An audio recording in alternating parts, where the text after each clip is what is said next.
We all agree that there's a problem that needs to be solved in a portion of our southern border. And we even agree on most of the solutions.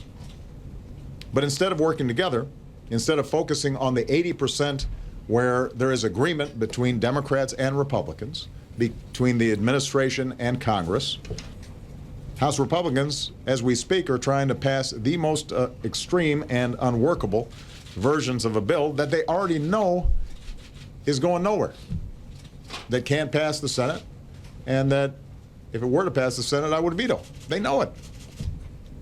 They're not even trying to actually solve the problem. This is a message bill that they couldn't quite pull off yesterday, so they made it a little more extreme, so maybe they can pass it today, just so they can check a box before they're leaving town for a month.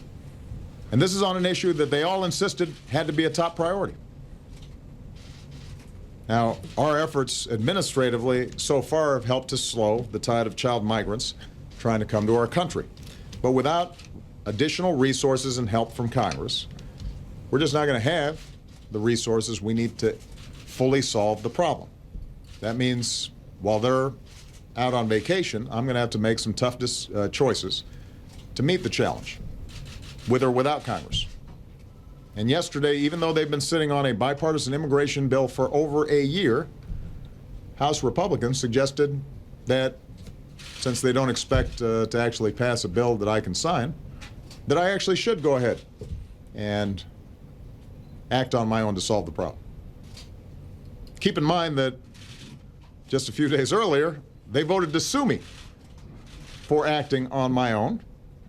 And then when they couldn't pass a bill yesterday, they put out a statement suggesting I should act on my own because they couldn't pass a bill. Now, there are a lot of things that we could be arguing about on policy. That's what we should be doing as a democracy, but we shouldn't be having an argument about placing career diplomats with bipartisan support in countries around the world where we have to have a presence.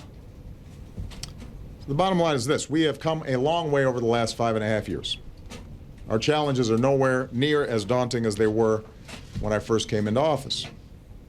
But the American people demand and deserve a strong and focused effort on the part of all of us to keep moving the country forward and to focus on their concerns. And the fact is, we could be much further along, and we could be doing even better, and the economy could be even stronger, and more jobs could be created if Congress would do the job that the people sent them here to do.